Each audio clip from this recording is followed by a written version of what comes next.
Hello, everybody.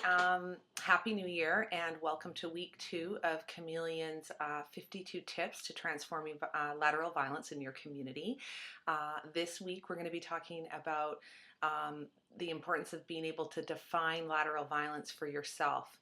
It's one of the first things people ask when they get into our workshop is they want the definition. And the truth is when we first started doing this, there was no definition. I think there is something now on Wikipedia that you can look up. But through our work and experience, we have come to an understanding of why it happens and what causes it. And certainly we want to acknowledge historical events and the history of oppression and marginalization in our communities that has led to some of the behaviors that we see in our day-to-day lives, in our families, in our workplaces, out in the community here today.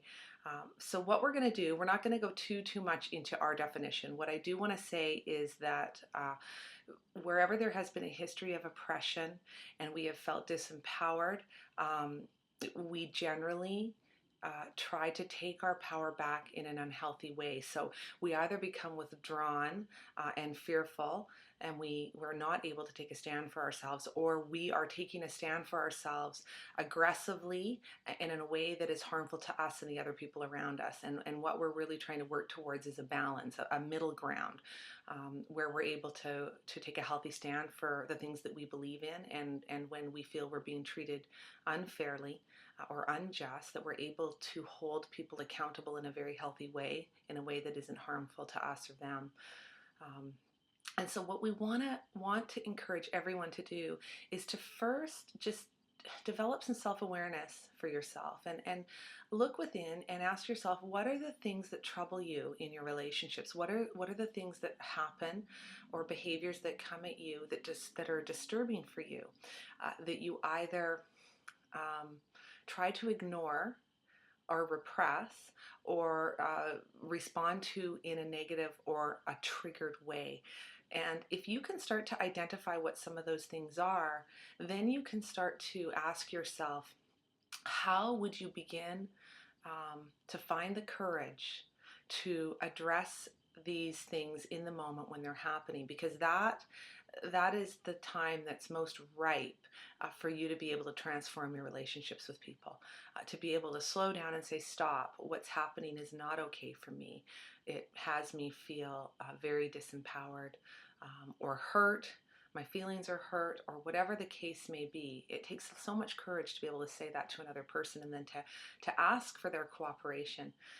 The thing about focusing on other people and where they might be doing it to us is that it actually just continues the cycle of disempowerment, because we can't change other people. We can only change ourselves and our own behaviors and our own relationship with ourselves first.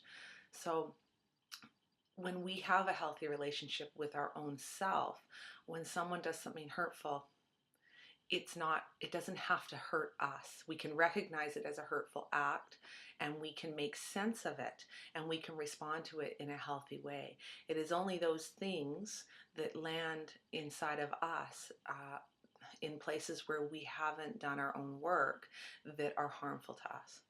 So first step is take some time, set aside some time for yourself. Really ask yourself, what are those things that are troubling for me in my relationships? What are those behaviors, the common themes that come up for me? And what does it bring up for me? Is it hurt feelings? Is it a feeling of being disrespected? Is it a feeling of being put down? And just sit with that and get curious about that. Make a list if you have to, and think about on a scale of 1 to 10, where you feel in terms of how strong you feel in being able to take a stand for yourself in a way that is inclusive, that enters into dialogue with other people, as opposed to either withdrawing or becoming aggressive. This is the first step, and this is why it's important for you to define it for yourself. If we give you our definition and we impose that on you, then that might not work for you. There are as many definitions for lateral violence as there are people in our communities, because what you experience as harmful or hurtful may not be the same for me, and only you can tell me what you found difficult. Only you can come to me and say, when this happened, it hurt me. And unless you're able to tell me that, there's no way that we can resolve our issues and work through it together. So be gentle with yourself, think about it, and we look forward to seeing you next week. Bye.